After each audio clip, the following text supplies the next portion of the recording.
So knowing where to refer someone who's engaging in chemsex and looking for some support, knowing where to send them for that right place to the right place for the right kind of support can be really confusing sometimes, because chemsex sort of covers so many different kind of areas in regard to healthcare. So, for instance, sometimes the support someone might need when they're seeking support with chemsex might be around the gay sex stuff. It might be around how to have sober sex. Sometimes that can be about looking them up with some therapy or some counselling in regard to psychosexual chemsex. It might be psychosexual therapy, which is very sex focused, and the therapists who are psychosexual therapists have some specific training around sexual behaviour. But other counsellors too, for instance, a counsellor in an LGBT charity might be the right place to go, just somewhere where gay culture is understood, and having the basics about how to use Grindr, how to write your profile, how to say I want to try sober sex, or how to manage the cravings that come with people offering you chems when you don't want to do them, and how to politely say no and phrase that in ways that doesn't trigger you or upset you. So sometimes the support might be somewhere that exists in psychosexual therapy. It might be in a gay charity or in a therapy around sober sex. But maybe it might be about harm reduction information. So this is a person who perhaps doesn't want to make any changes, but wants to make sure they're doing everything right. Now, sometimes the right place might be an online forum, for instance, an online drug users forum, where people who inject drugs can share information about how to do it safely. But it is always really good to check in with someone who's trained in safer injecting, so that they can sort of pass those skills on. So nearly all drug services, it might not necessarily be a chemsex service, it might not be a gay charity in this case, it might be the right places to go to a drug service, even if they're not chemsex sufficient or efficient or expert or familiar with gay sex. They still might be very good about how to inject methadone or crystal meth safely, and teach those skills and give out the needles too. Sometimes it's about behavior change. So sometimes it's about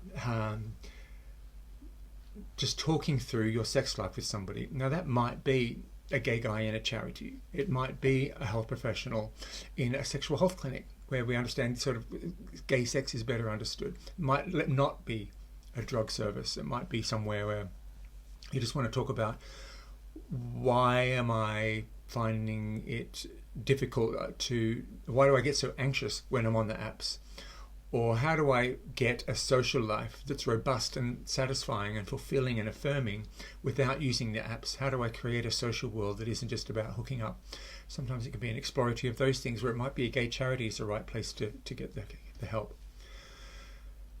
And sometimes it really is just about sort of the stuff that comes under the addiction banner, like I've been trying to not do drugs this month, but I keep on doing them every week, and that I don't know why. There's something happening in my brain and my body whenever I choose to not do drugs, but I keep doing it anyway, and that's frightening and confusing. So then you do need someone who's very skilled at drugs work. And that's usually a staff member in a drug service.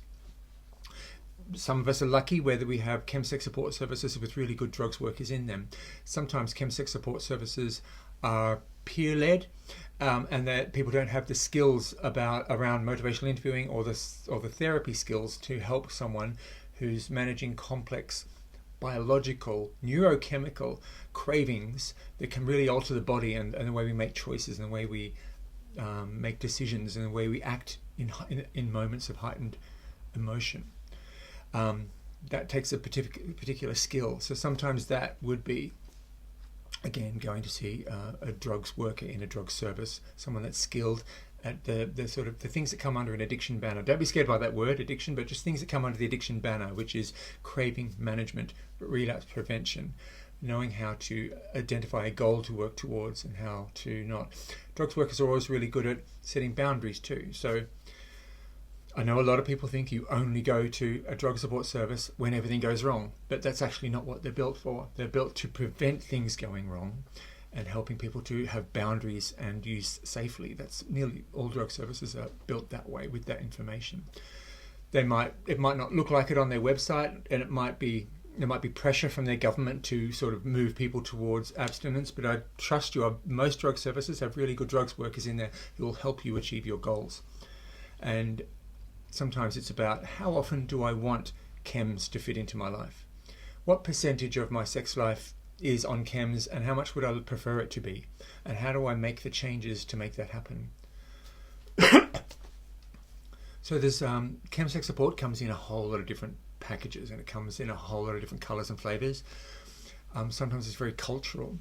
Sometimes it's about the social group that you're mixing with, and some norms that exist there. Sometimes it's about the support you want is about the racial rejections that you're getting when you hook up, and how to manage that and communicate that and just get support for that. And that might be looking at a local community service as well. So really it's about thinking about, what do you want to change? If you're referring someone, asking the person, what do they really want to address, and who is the right person to do that? And then just thinking about the whole range of healthcare that's out there, whether it's community services, talking therapy, gay sex expert stuff, counselling therapy stuff, drugs work stuff, safer injecting sciencey stuff, HIV prevention stuff. Find the right place to get your chemsex support. And sometimes you have to mix and match and go to a few different places if we're in cities where there isn't sort of an all-in-one chemsex support service. So yeah, it's a bit of hard work, but we as drugs workers, it's our job to, and chemsex support workers, it's our job to help you find the right service.